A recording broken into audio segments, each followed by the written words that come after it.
Hey guys, I wanted to make this video to show you how to root your Nexus 7 2013. This is my Nexus 7 2013 right here, and it is completely stock, so I will be going along this guide with you step by step. And by completely stock, I mean completely stock. I haven't even unlocked the bootloader yet, so I'll show you how to do that. In terms of the method, it's going to be slightly different to what I normally do. I'm not actually going to flash a custom recovery, I'm only going to boot into one. And the advantage of this is that you can still update directly from Google, so you can still use the over-the-airs that come through. Basically what it means by the end of the video is you will have a stock recovery, a stock ROM, a stock kernel, but you will have root for your rooted app, so it's kind of the best of both worlds. So yeah, let's go ahead and do it. The first thing you'll need is the recovery we're going to boot into, and I'll show you how to get that. I use TWRP. Of course you can use Clockwork mod, but TWRP is my preference. So search TWRP in Google, click the first link, and then click Get TWRP for your device.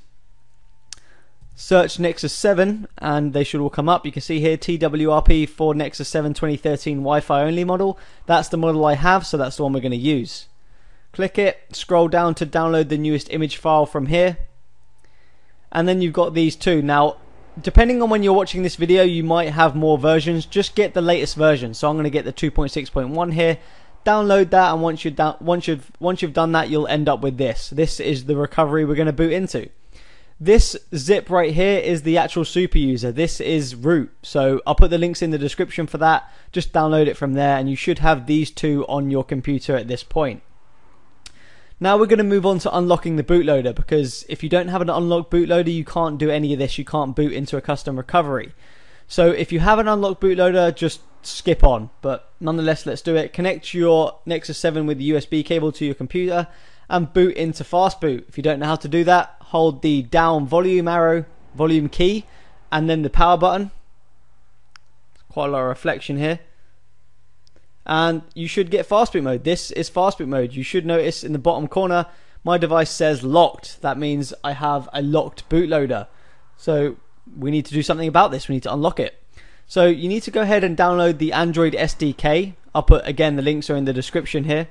And you'll end up with this, the Android SDK.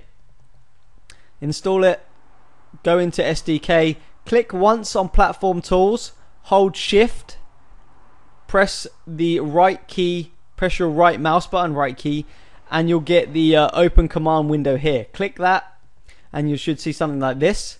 Type in fastboot devices. You should see something like this if your device is recognized.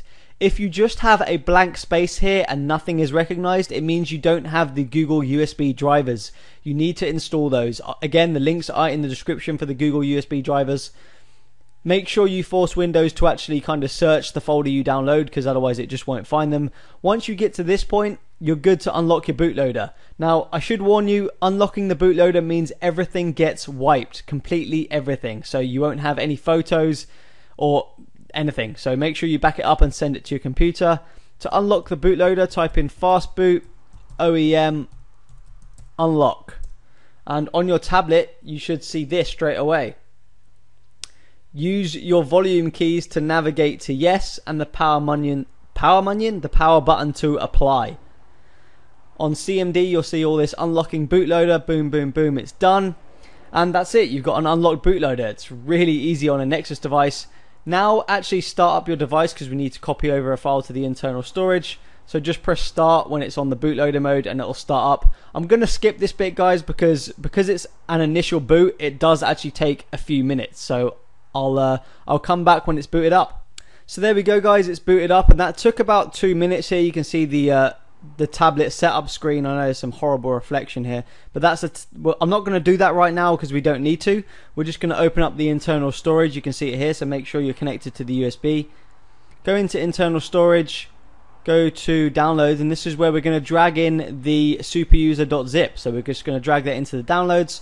Obviously do this bit after you've unlocked your bootloader, otherwise it'll just erase the zip. So that's copied over, you're good. You can just turn off your tablet now the normal way, hold the power button, power off, okay. You can see it's shutting down here. And once it's shut down, you need to get back into fast boot mode. So it's exactly the same method, you just hold the down volume key and the power button. Show that again here, my cable Man, the cable for the Nexus 7 is really short. So we're off. Are we off? Yes, we're off. So volume, power.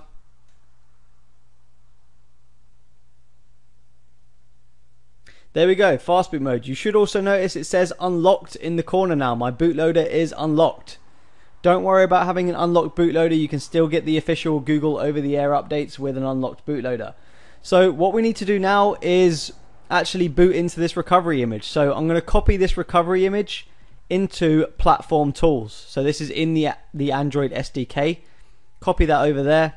I'm actually just going to rename this to recovery just to make it a bit easier.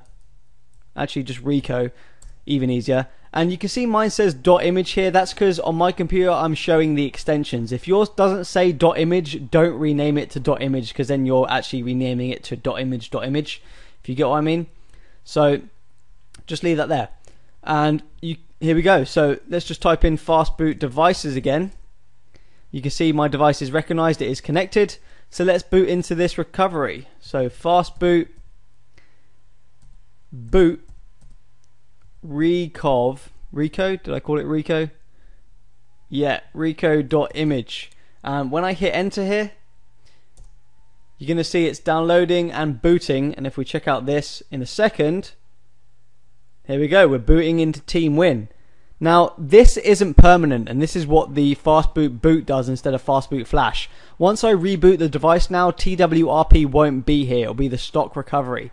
So you want to head over to install. Then you want to find download section, that's where we put the zip. And then you want to flash the Super SU version 1.55. You can see that there. Swipe to confirm flash. Boom, flashing, done, successful. So that's it, you should have root now. So we're just going to reboot the device. And I'm going to skip this bit, guys, because I'm going to quickly set up my tablet and then I'm going to show you that it is rooted. So yeah. Okay guys, and we're back and my tablet's finally booted up. You can see it's still restoring some of its apps, so it might be a little bit slow. If I jump into the app store, into the app drawer here, you can see that we do have, where are we? Super SU. You can see that there in the corner. That is there, so we now have root. Let's check it. So we'll go over to root checker, which I have downloaded. Verify root access. And boom, there you go. You can see we've got root. And I can tell you, if I reboot, I won't have that custom recovery anymore. It will be back to the stock recovery. So right now you have stock ROM, stock kernel, and stock recovery, but you do have root. So if Google was to release Android 4.4 KitKat right now, I could update through the over-the-air update with no problem. So yeah, peace out.